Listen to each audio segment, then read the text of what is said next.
Bonsoir à toutes et à tous.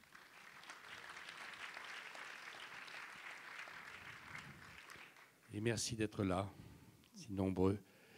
Je ne sais pas si certains d'entre vous, certaines ou certains d'entre vous ont écouté Daniel Cordier. Mais voilà, j'avais fait la promesse qu'on n'oublierait pas le témoignage de ce grand monsieur et je crois que cette promesse est tenue. Voilà. Alors, comme vous l'avez vu, cette année, il y a un thème qui s'appelle passion. Passion. Passion singulier, passion pluriel.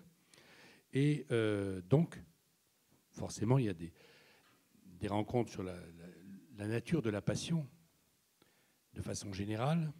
Et il y a aussi les rencontres avec des gens qui subissent ou dominent certaines passions qui sont très différentes, évidemment, les unes des autres. Et ce que vous allez découvrir ce soir, ceux qui sont là, c'est une rencontre avec quelqu'un qui n'a pas d'équivalent dans le monde entier. C'est-à-dire qu'il n'y a personne au monde qui connaisse mieux que lui l'histoire, les raisons, les objectifs, la folie ou pas, des tueurs en série. Il en a rencontré seul au monde, encore une fois, 77 tueurs en série, pour des rencontres qui sont filmées, chacune, et qui durent, tenez-vous bien, entre quelques heures, une dizaine d'heures, une douzaine d'heures, jusqu'à 400 heures, avec la même personne.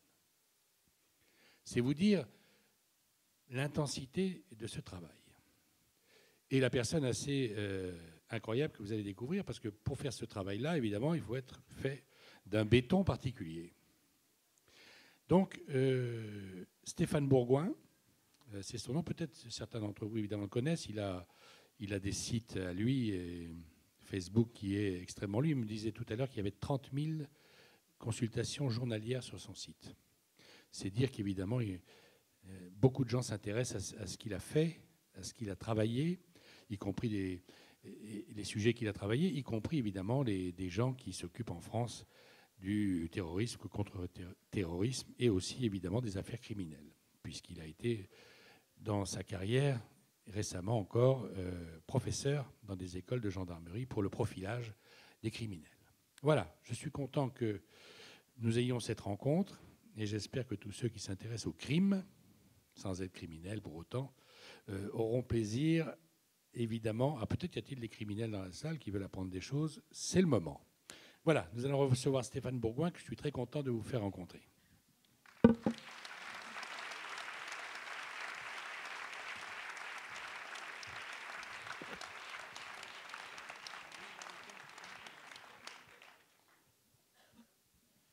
Curieux personnage, hein, Stéphane Bourgoin, que vous êtes. Alors, je me disais, mais quand il était petit, Stéphane Bourgoin, il ne s'intéressait pas au crime, j'imagine. Il voulait faire d'autres choses, enfant, adolescent. Vous avez eu d'autres tentations dans votre vie? Je m'intéressais beaucoup au cinéma et déjà beaucoup au polar, puisque j'ai tenu aussi pendant un peu plus de 30 ans la première librairie spécialisée en romans policiers en France, au Troisième œil. Et vous rêviez à quoi quand vous aviez 12-13 ans? Vous vouliez faire quoi? Alors, policier? Non, pas du gendarme. tout. J'étais très bon en sport et par la suite, je suis devenu footballeur professionnel pendant un certain nombre d'années. Puis après, à quel poste et dans quel club?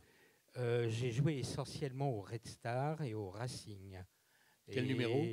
Gardien de but. Gardien de but. Et j'étais aussi gardien de but au hockey sur glace, qui était ma grande passion. Je préférais ça au football, mais hélas, c'était un sport amateur et je gagnais pas gagner sa vie. Je gagnais beaucoup plus d'argent au football. Alors, vous êtes parti aux États-Unis jeune, très jeune, et vous vouliez pénétrer le monde du cinéma, si je veux dire. C'était ça votre passion? Vous aviez envie de côtoyer tous les gens du cinéma, les producteurs, voilà, de proposer... Mes 5 premiers livres sont des livres sur le cinéma.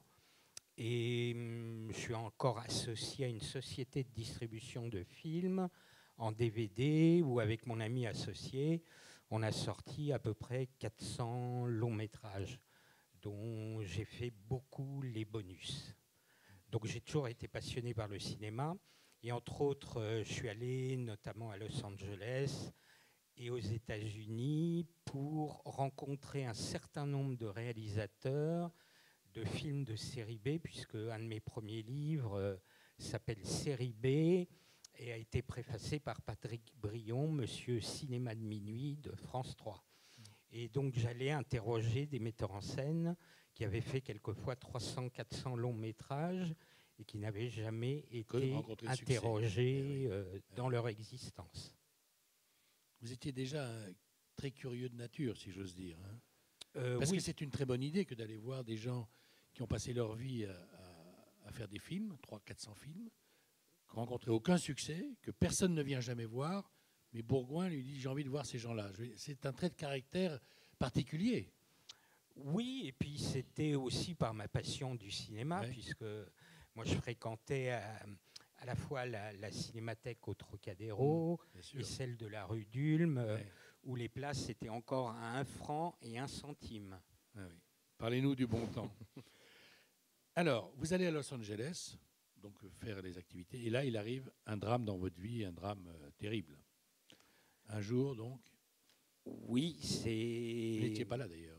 C'est ma première compagne en 1976 qui a été violée, assassinée et mutilée. Et j'ai eu, à mon retour à Los Angeles, le malheur aussi de découvrir son corps. Voilà. Pendant près de 2 ans, l'enquête a piétiné, mais j'étais retourné entre-temps en France. Et le policier qui menait l'enquête au LAPD, Los Angeles Police Department, me tenait régulièrement au courant du développement de l'enquête. Et 2 ans après les faits, il me contacte, il me dit « Écoute Stéphane, l'assassin a été arrêté, il est passé aux aveux et il a tué une dizaine de victimes supplémentaires. » À cette époque-là, 78, le mot serial killer n'existait pas. Je me suis dit, comme une sorte de catharsis, en ayant eu accès en tant que partie civile aux aveux du tueur, ce qui m'avait frappé, c'était, semble-t-il, l'absence totale de mobile pour ce crime. Et pour les autres qu'il avait commis, donc ça semblait être un mobile totalement gratuit. J'ai voulu en savoir plus. Je me suis rendu à l'Institut de criminologie à Paris, à la librairie du Congrès à Washington, à la plus grande bibliothèque universitaire au monde en matière d'ouvrages de criminaux, de psychologie, à l'université de Stanford. Et là, à ma grande surprise, je ne trouve aucun livre, aucune étude sur ce qu'on qualifiait à l'époque de mass murderer, de tueur de masse. On comprend aisément qu'un tueur de masse, style Anders Breivik ou Richard Durn qui tue au conseil municipal de Nanterre, c'est pas du tout la même psychologie, la même spécificité que des tueurs en série. Donc je me dis petit à petit, comme une certaine forme de catharsis, qu'il faut que j'en sache plus et que la seule manière d'y parvenir pour moi, c'est d'aller à la source et de rencontrer des tueurs en série. Pour essayer de comprendre un peu ce qui s'était passé. Et l'inspecteur du LAPD a compris le sens de ma démarche, m'a mis en quelque sorte le pied à l'étrier, m'a permis d'obtenir, de lire des dossiers que leur service avait traités, puis de rencontrer mes premiers serial killers. Le premier, ça date de 1979. Et d'ailleurs, mon entretien est retranscrit dans mon gros pavé qui fait 1100 pages chez Grasset, qui s'appelle Serial Killer. C'est Richard Chase, le vampire de Sacramento. Et alors, il y a plusieurs solutions quand sa compagne est assassinée, violée, découpée, que vous avez été obligé de reconnaître le corps. Dans ces conditions-là, c'est d'une violence inouïe. Il y a on a plusieurs hypothèses. On peut aller dire, bon, je vais oublier, je vais essayer d'oublier, je vais essayer de reconstruire ma vie. Qu'est-ce qui a fait que vous avez voulu aller au fond de cette affaire, vous? Je suis sûr que beaucoup de gens n'auraient pas eu forcément la même réaction. Oui, je dirais que c'est au fil des ans que ça m'est apparu. C'était peut-être une volonté pour moi, à partir de quelque chose d'abyssal, d'horrible, que je n'oublierai d'ailleurs jamais, de le transformer en quelque sorte, peut-être en quelque chose de positif. J'ai aussi cofondé une des plus grandes associations de victimes en France, Victimes en série. Ce sont par exemple nos avocats qui ont défendu la plupart des familles de victimes dans la célèbre affaire des disparus de Mourmelon, l'adjudant Pierre Chanal, où il y a quelques années de cela, nos avocats ont défendu aussi une grande partie des familles de victimes à la fois françaises et belges lors du procès de l'affaire de Michel Fourniret et de Monique Olivier. Alors, comment s'est passé? Donc, vous avez commencé à avoir des tueurs en série autres que ceux qui avaient assassiné, qui avait assassiné votre compagne. C'est 10 ans plus tard que vous allez voir l'assassin de votre compagne, qui avait fait cette chose donc, que vous n'oublierez jamais de votre vie. Comment s'est passée pardon, c'est pas du tout par curiosité sordide, mais comment s'est passée la rencontre 10 ans après avec cet homme-là précisément, dont vous aviez vu vous-même de vos yeux cette fois-là ce qu'il avait fait à quelqu'un qui vous était une des personnes les plus chères au monde? Alors, excusez-moi d'employer un terme un peu grossier ou vulgaire. J'ai fait une grosse connerie en allant le rencontrer. Beaucoup de psys, d'amis m'avaient dit « ça va te permettre de faire ton deuil ». Que nenni, ça m'a en fait replongé un peu dans l'horreur de ce qui s'était passé.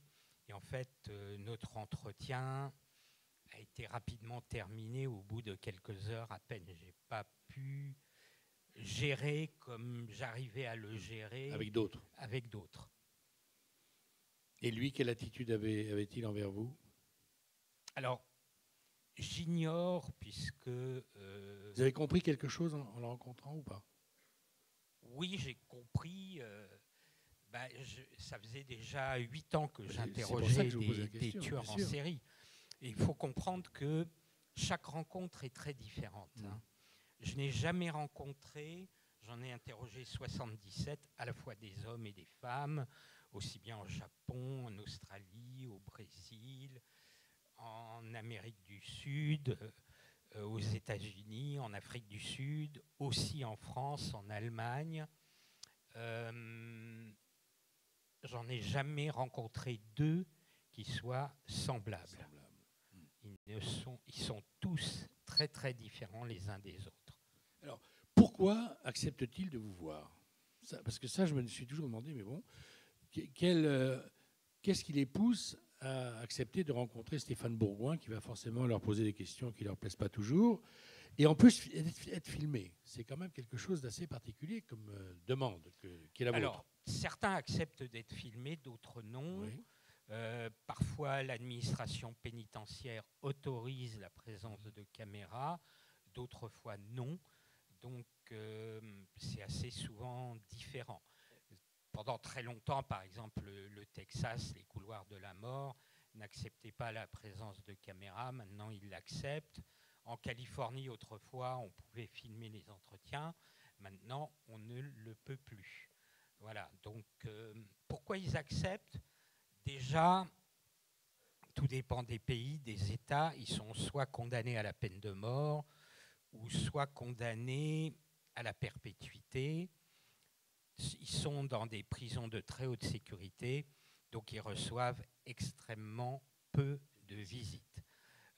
Par exemple, Ed Kemper, qui est le tueur en série que j'ai rencontré le plus longuement, j'ai plus de 400 heures d'entretien avec lui.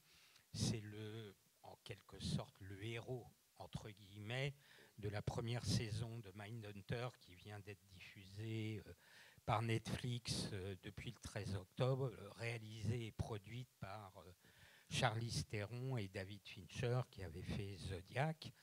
Et il fait 2,15 m, 160 kg. il a un quotient intellectuel qui dépasse celui d'Einstein. Avant notre toute première rencontre, il avait eu une seule visite en 8 ans. Donc, pour eux, ça peut représenter une certaine forme de distraction. Deuxième raison, se confronter à moi, même s'ils se savent condamnés à perpétuité ou à la peine de mort, comme ils sont dans une certaine forme de jeu psychologique, de toute puissance et de manipulation, ils vont essayer de me montrer, même si leur sort est scellé, qu'ils restent les maîtres de la situation. Parce que vous dites à un moment, pour certains d'entre eux, qui vous avouent des crimes qu'ils n'avaient pas reconnus devant la justice. C'est-à-dire qu'ils aggravent leur cas. Oui, notamment cet entretien, on peut le voir, il a été rediffusé récemment par Planète Plus. Il est disponible sur YouTube. Si vous tapez Donald Harvey, Harvey, avec mon nom, vous allez tomber dessus. À 52 minutes, à la fin de l'entretien, je parviens à le manipuler, à le piéger. Il se sent en toute confiance et il m'avoue 17 crimes supplémentaires dont les autorités ne le suspectaient même pas. Et il prend un risque personnel considérable parce qu'à l'époque, il avait évité la peine de mort par un plaidé coupable, c'est-à-dire qu'il avait avoué l'ensemble de ses crimes. Et en m'avouant ces 17 crimes supplémentaires, ça remettait en cause, qu'il confirme d'ailleurs par écrit hors caméra, en mettant les 17 noms des victimes, il risque la peine de mort rétroactivement. Bon, les autorités ont décidé de ne pas le poursuivre pour ces 17 crimes parce qu'il n'était de toute façon libérable de manière conditionnelle et de manière hypothétique qu'à l'âge de 99 ans.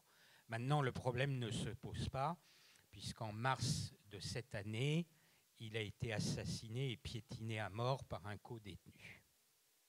Alors, ces face-à-face, il faut dire une chose, c'est que ça ne se passe pas dans le meilleur des mondes. Hein. Souvent, vous avez, enfin parfois, le plus souvent, puisqu'ils acceptent de vous rencontrer, ils acceptent de vous parler sans vous poser de problème, et vous avez rencontré des clients, si j'ose dire, entre guillemets, assez... Pourquoi d'un coup ils se sont fâchés? Comment ça s'est passé? Alors, il faut savoir que, mis à part une fois où on m'a amené un tueur en série menotté, où j'ai demandé à ce qu'on défasse les menottes, j'ai toujours un contact direct avec eux. Il n'y a qu'une seule fois dans le couloir de la mort de Livingston au Texas, avec Tommy Lynn Sells, qui a été exécuté il y a quelques années. J'ai d'ailleurs été, après ce premier entretien, demandé par le tueur lui-même afin que je sois son dernier interlocuteur sur cette terre. Je l'ai rencontré 6 heures avant son exécution. Vous êtes un peu le curé des tueurs en série. En quelque sorte, hein? Il était suspecté de près d'une centaine de crimes. Et là, il m'a avoué l'ensemble de ces crimes. Et cet entretien a été enregistré, pas filmé, mais a été confié par la suite aux autorités des États concernés. Il voulait m'inviter d'ailleurs à assister à son exécution, chose que j'ai refusée. J'ajoute que je suis totalement opposé à la peine de mort, y compris pour le tueur de ma compagne qui a été condamné, lui, à la peine de mort et qui sera probablement jamais exécuté, puisqu'en Californie, on n'exécute plus depuis très longtemps. Il y a à peu près 800 et quelques condamnés à mort en attente d'être exécutés, non pas pour des raisons humanitaires, mais pour des raisons économiques. Contrairement à ce qu'on pense, exécuter quelqu'un, par exemple, aux États-Unis, coûte 7 à 8 fois plus cher que de le garder à vie derrière les barreaux, à cause des procédures d'appel, nomination d'experts, d'avocats, etc. Ça coûte une fortune d'exécuter quelqu'un. Vous n'avez pas répondu à la question.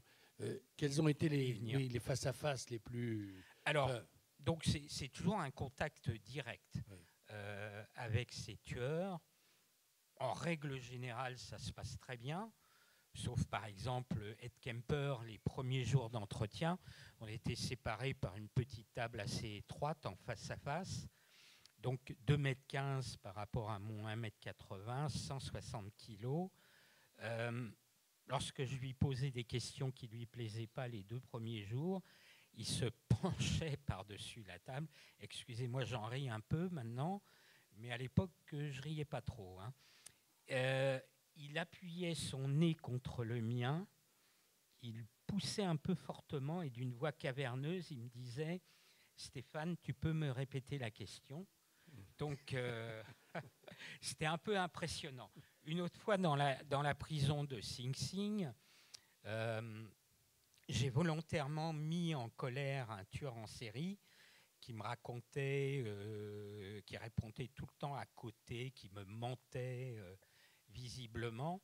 Donc je l'ai mis fortement en colère, mais à un tel point qu'il a sauté par-dessus la table et qu'il a tenté de m'étrangler. Et donc mon caméraman est intervenu au bout d'un temps qui m'a semblé assez long. J'avais perdu connaissance. Vous avez perdu connaissance? Oui, oui, et puis j'avais des marques après pendant pas mal de temps, l'a assommé avec le pied de la caméra. Un autre dans le couloir de la mort en Floride, à Florida State Prison, pendant les 3 premiers jours, n'a répondu à aucune de mes questions. C'était 6 à 7 heures d'entretien, je posais ma question, il me crachait dessus. Je posais ma question, il me crachait dessus. 4e jour, il n'avait plus de salive, probablement, et il a commencé à répondre à mes questions. Bon, évidemment, il faut rester de marbre dans ces cas-là, parce que si vous portez un jugement sur la personne qui est face à vous, ben, l'entretien, il est terminé. Interrompu, bah oui, à mon tour, ce sont des manipulateurs, des psychopathes et des menteurs, et donc, moi, j'essaye aussi de les manipuler. Traquer la vérité. Voilà. Alors, je deviens en quelque sorte leur confident, voire leur ami, entre guillemets. Alors, on va reparler de cette affaire d'amis. Il y a une chose incroyable, c'est que vous dites 98% d'entre eux, c'est-à-dire la presque totalité des 77 que vous avez vus en tout cas, et puis on peut étendre, j'imagine, aux autres que vous n'avez pas vus. Quand les psychiatres viennent les voir, 98% de ces tueurs en série ne sont pas jugés fous et sont jugés absolument responsables de leurs actes. C'est-à-dire que ce ne sont pas des actes de folie, dixit les psychiatres. Vous pensez que c'est vrai que tout à fait. D'ailleurs, quand on voit mes entretiens avec Kemper, Schaeffer ou d'autres tueurs en série, on voit qu'ils sont cohérents, qui ne souffrent pas de schizophrénie, de maladie mentale. Ils sont, autrefois on disait fous, ils ne sont pas fous. Maintenant on dit responsables ou irresponsables, avec depuis la loi Balladur l'atténuation de la responsabilité maintenant qui peut intervenir. On les divise entre psychopathes et psychotiques. La psychopathie n'est pas une maladie mentale, c'est quelqu'un qui ne va pas avoir d'affect et de sentiments envers un autre être humain. 98% des tueurs en série sont des psychopathes, mais inversement, une infime minorité des psychopathes sont des tueurs en série. C'est-à-dire que le genre humain, de manière générale, leur est hostile et indifférent. Indifférent. La victime, pour eux, est totalement dépersonnalisée et chosifiée. Pour eux, violer, torturer, mutiler et tuer, ça leur pose autant de problèmes que pour moi de jeter un mouchoir en papier usagé. À part un sur mes 77, je n'ai pas ressenti un quelconque remords sincère. Ils expriment des remords au moment de leur procès, parce que leur avocat... bien sûr, pour la peine. Oui, voilà. Mais le seul qui ait ressenti réellement des remords, c'est Jeffrey Dahmer, le cannibale de Milwaukee. Alors, il y a une deuxième chose un deuxième élément que vous notez dans votre livre, qui est que là aussi, 98% d'entre eux ou d'elles, parce qu'il y a des femmes tueurs en série, sont des maîtres de la dissimulation. C'est-à-dire que leurs plus proches amis disent « Mais c'est pas possible qu'il ait tué des gens, mais il ferait pas de mal à une mouche, je l'ai encore vu. » Hein, c'est la quasi-totalité d'entre eux. Ah oui, oui. D'ailleurs, la semaine écoulée, j'ai publié à plusieurs reprises sur ma page Facebook. Je publie généralement entre 20 et 30 articles tous les jours.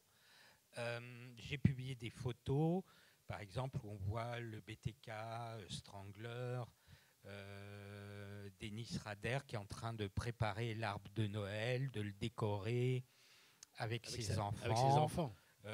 Une autre photo d'un tueur en série enfant qui joue aux cow-boys et aux Indiens.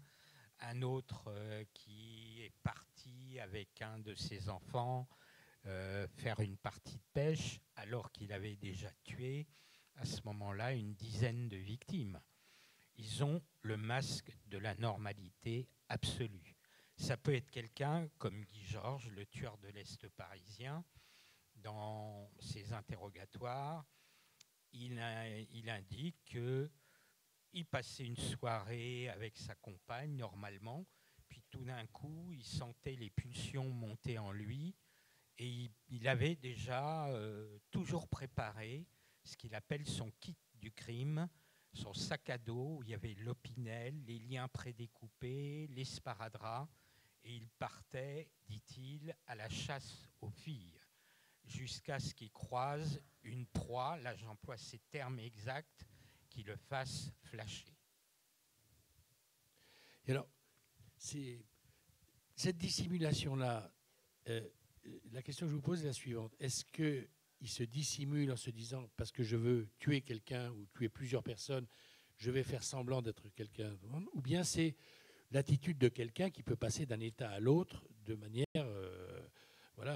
particulière? Typiquement, lorsqu'on voit des reportages aux actualités télévisées après l'arrestation d'un tueur, on voit les journalistes aller interviewer les voisins ou des amis et on a toujours les mêmes réponses. C'était quelqu'un de charmant, qui ne posait pas de problème en règle générale. Hein. D'autres peuvent être des marginaux au sein de la société, style le routard du crime, Francis Saulme, par exemple. Est-ce qu'ils le font pour camoufler la réalité de ce qu'ils sont, tueurs en série, et qu'ils savent, ou bien est-ce que ce sont des gens qui peuvent passer d'un état à l'autre, c'est-à-dire de décorer un arbre de Noël à midi et le soir à 20h de tuer 3 personnes? C'est à la fois les deux choses. Hein. Ça peut être, c'est ce masque de normalité absolue, et c'est aussi une manière pour eux de dissimuler leur carrière criminelle. Parce que chez eux, on assiste à ce paradoxe, comme me le disait par exemple Donald Harvey, celui qui m'avoue 17 crimes à la fin de mon entretien. Il me dit, lorsque je tue, pour la première fois de mon existence, je ne suis plus une victime de la société. C'est moi qui décide, je deviens l'égal de Dieu, et c'est un peu ce sentiment enivrant qui fait que j'ai envie de continuer. Parce que c'est comme d'être au volant d'un bolide sur une autoroute américaine sans limitation de vitesse. Voilà ce qu'est la personnalité d'un tueur en série. Pourquoi s'acharnent-ils sur les corps de leurs victimes? Parce qu'une chose est de tuer quelqu'un, mais les tueurs en série, leur particularité en général, c'est que non seulement ils tuent quelqu'un, mais ils déforment le corps de manière volontaire, ils font des choses absolument ignobles sur un cadavre, puisque en général, la victime est morte bien avant qu'ils s'acharnent dessus. Qu'est-ce que ça veut dire? Pas toujours. Il n'y a pas toujours aussi ce qu'on voit dans tous les épisodes Esprit criminel, un rituel particulier sur la scène de crime. Certains peuvent l'avoir, certains peuvent changer aussi à la fois leur mode opératoire et leur rituel. J'ai interrogé par exemple un tueur en série sud-africain, Stuart Wilken, qui tuait à la fois des prostituées et des enfants. Il avait un rituel particulier pour les enfants, dont il recouvrait les cadavres avec des feuilles de palmier, tandis que les corps des prostituées étaient horriblement mutilés et déposés devant les entrées des écoles parce qu'elles ne méritaient pas autre chose que d'aller en enfer. Vous citez des phrases, j'en ai noté deux pour que vous disiez quelle a été la réaction lorsque vous avez écouté. L'une, c'est d'un garçon qui s'appelle Karl Pansram.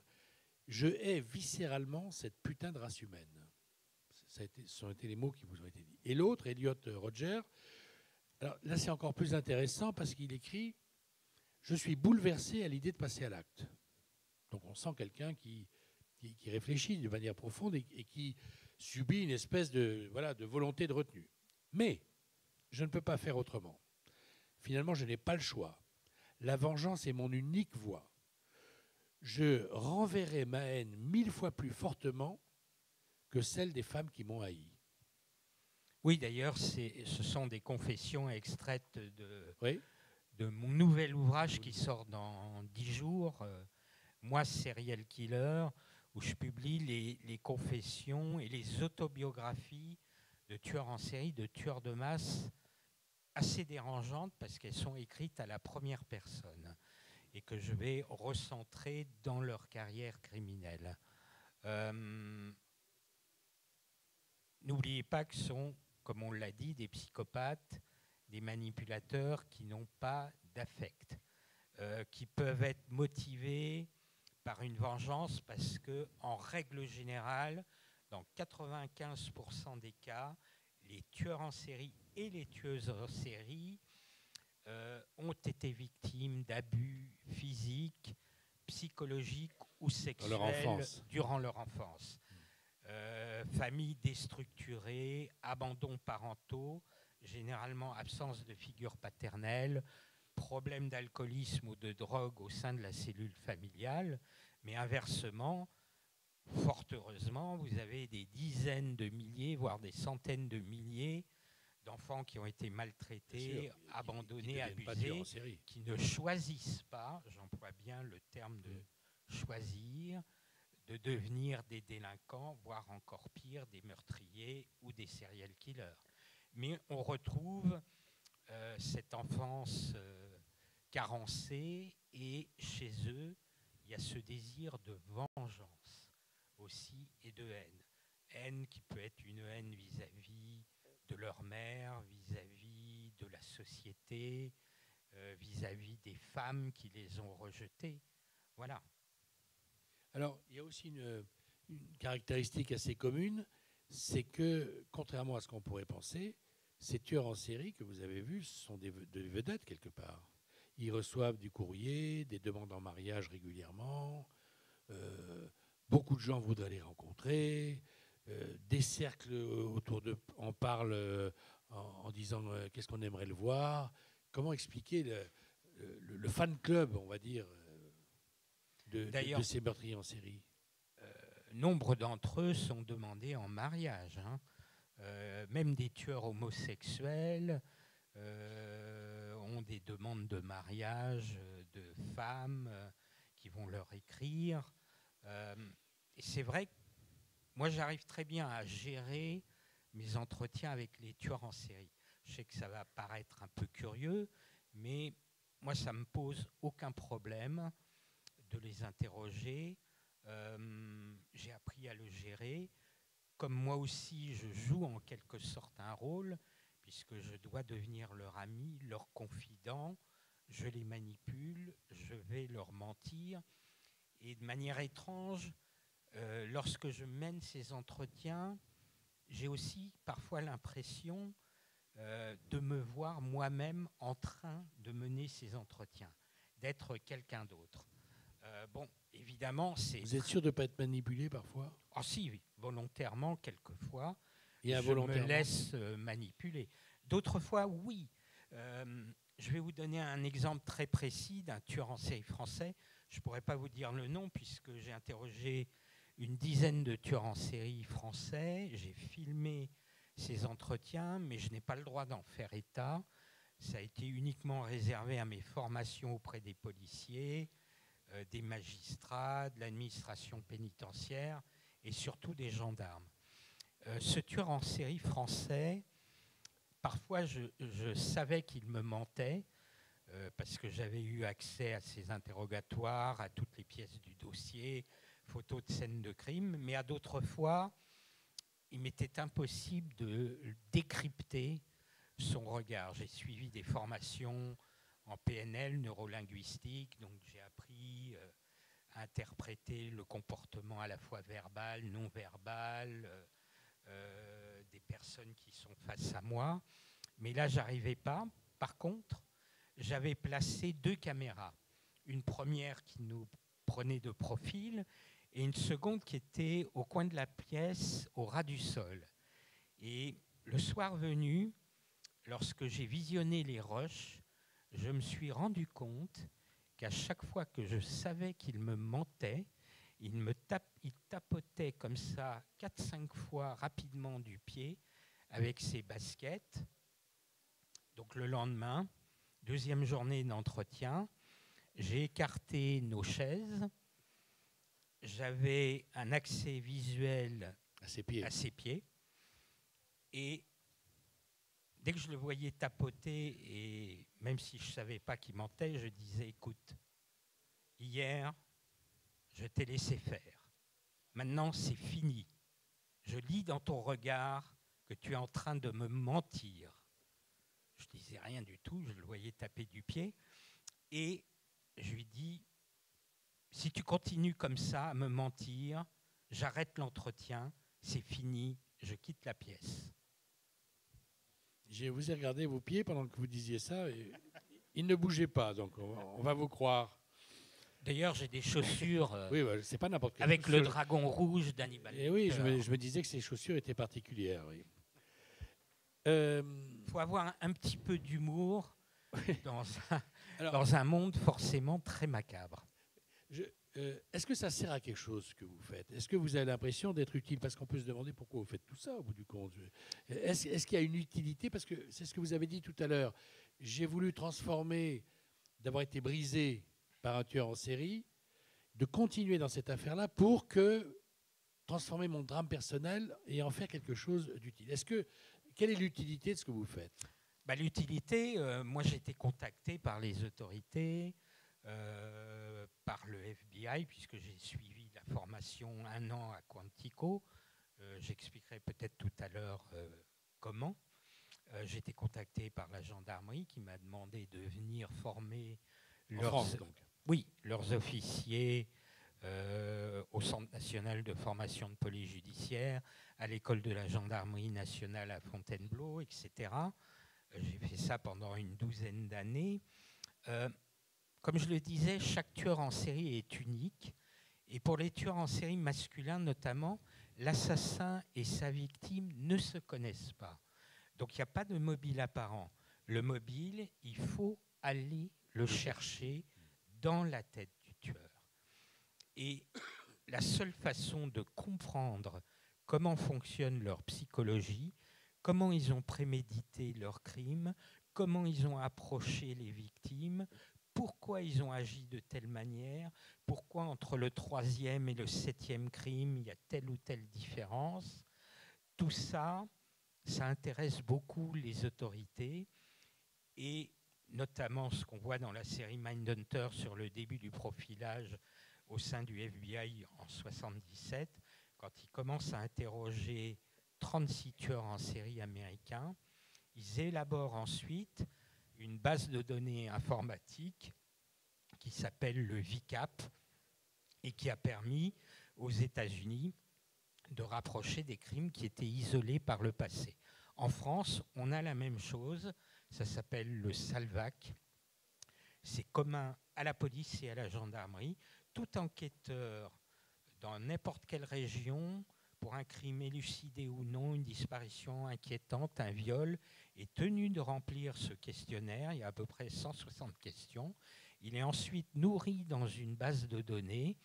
Et à partir de là, il y a des opérateurs et des analystes, policiers et gendarmes, qui vont dire « Tiens, tel meurtre à Perpignan ressemble à un autre à Brest, peut-être à une disparition inquiétante à Nancy », et vont dire aux différents enquêteurs de faire pot commun pour mener cette enquête.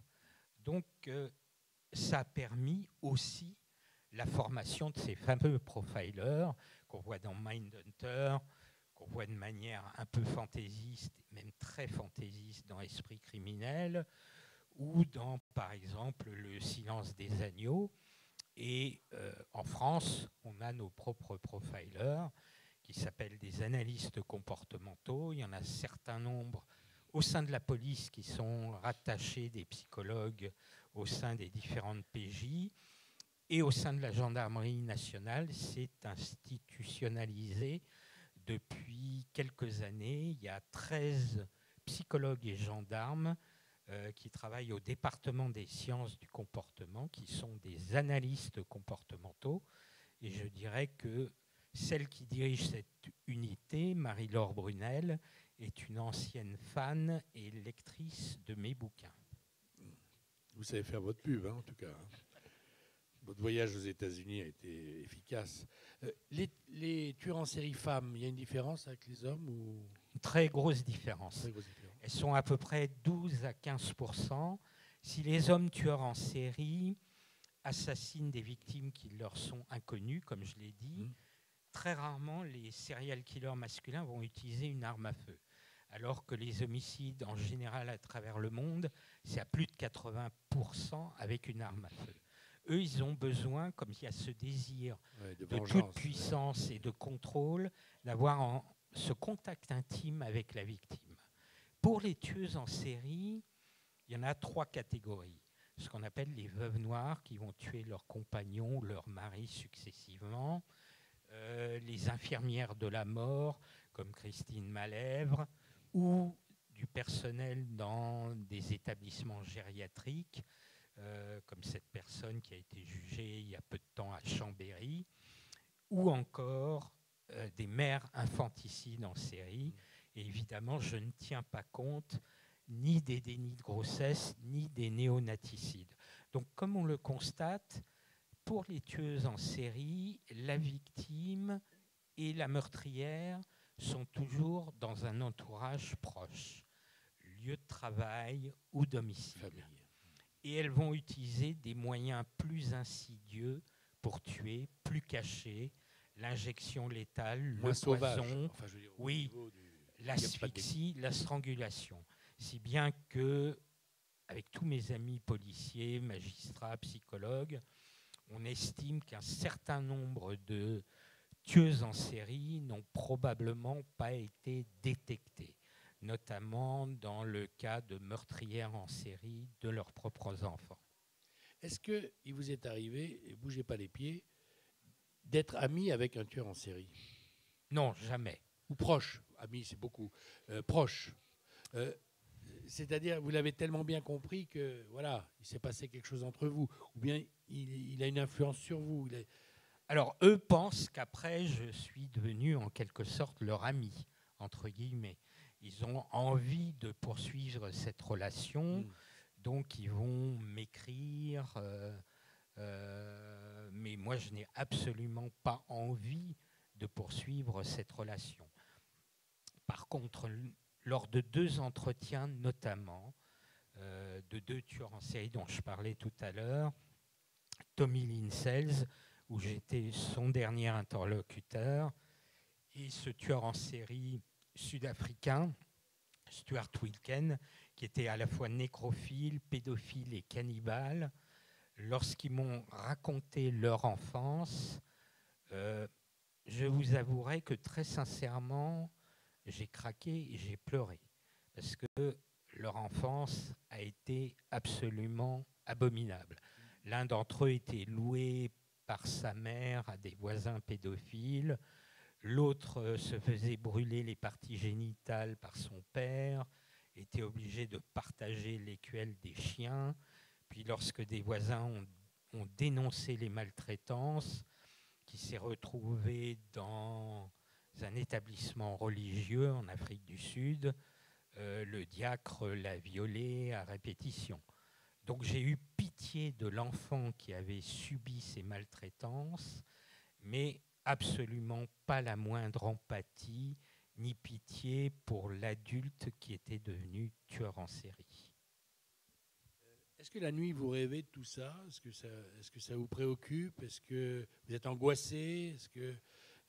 Ou bien est-ce que vous arrivez à poser une cloison étanche entre votre vie et finalement une occupation qui est quand même particulière et qui doit imprimer quelque chose chez vous, j'imagine?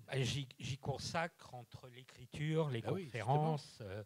Je fais à peu près 80 conférences par an.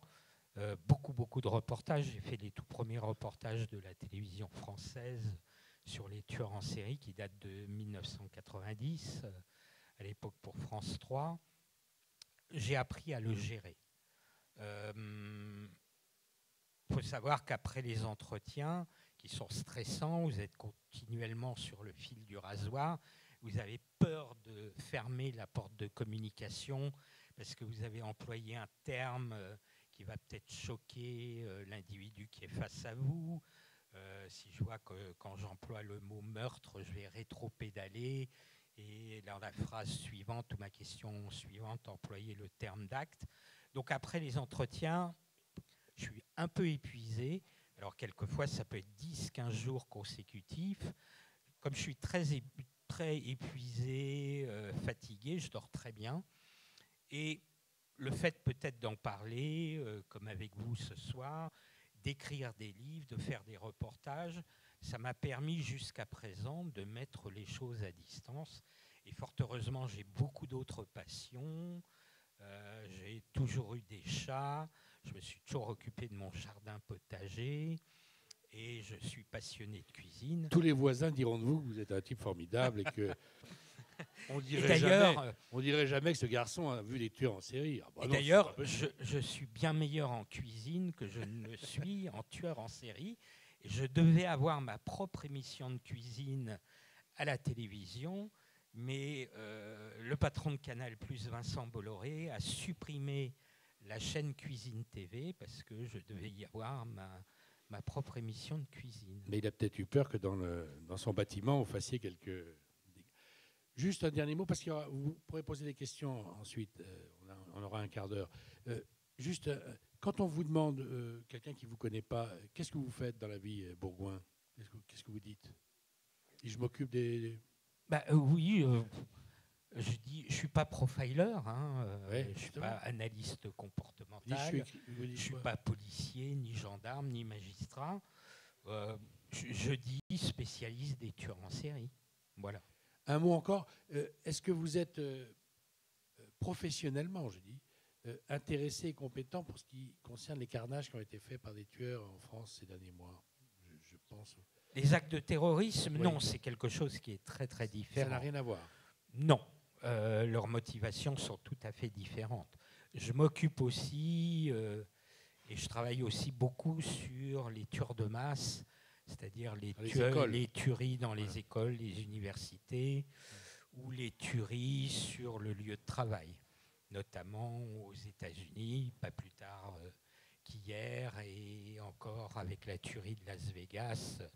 On voit que c'est un phénomène qui est récurrent, même si là aussi la psychologie et les mobiles de ces tueurs sont très différents, comme on peut le voir dans mon bouquin Moi, serial killer, puisque je publie le manifeste d'un tueur de masse qui est absolument effrayant. C'est effrayant. Vous avez l'impression de progresser ou vous n'en avez jamais assez de traiter ce sujet? J'avoue que depuis 3 ans, j'ai arrêté d'interroger des tueurs, tout simplement parce que j'ai fait beaucoup de tournages, notamment... pas loin de 45 tournages pour le groupe CanalSat, Planète Justice, qui est devenu Planète Crime Investigation. Et je peux te dire que les voyages sont assez fatigants. On va rencontrer tous les protagonistes. Et notamment pour 4,52 minutes, j'ai 40 jours de tournage. J'ai pris 32 fois l'avion. Et je me suis retrouvé, par exemple, un vendredi à Houston, devoir prendre l'avion parce que j'avais une conférence à l'île de Ré le samedi et de retourner le dimanche soir à Houston pour aller poursuivre mes entretiens en prison.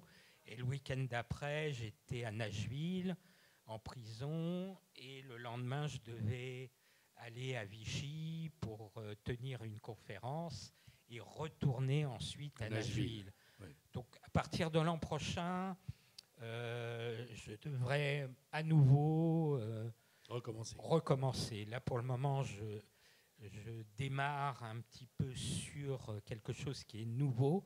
C'est à la fois la fiction, puisque j'écris mon premier thriller qui sera pour Grasset, qui va avoir un titre très gentil de Atroce, et que je développe, je viens de signer les contrats, une série télé de fiction avec le producteur qui a fait Les Revenants.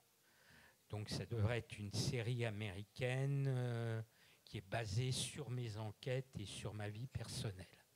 Si elle se fait, et elle devrait s'appeler Serial Hunter. Très bien. Voilà. Est-ce que des gens ont envie de poser des questions au camarade Stéphane Bourgoin? Générique et questions. Il y a un micro qu'on va faire tourner.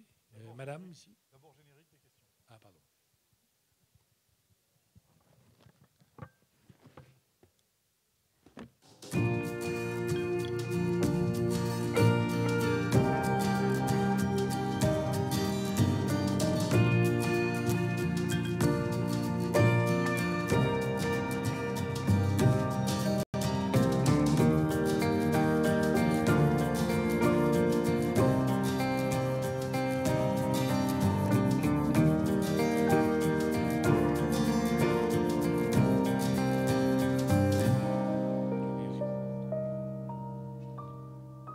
Stéphane Bourgoin, qui a l'œil, me dit qu'il y a une majorité de femmes dans l'audience. Oui. C'est J'ai à peu près 90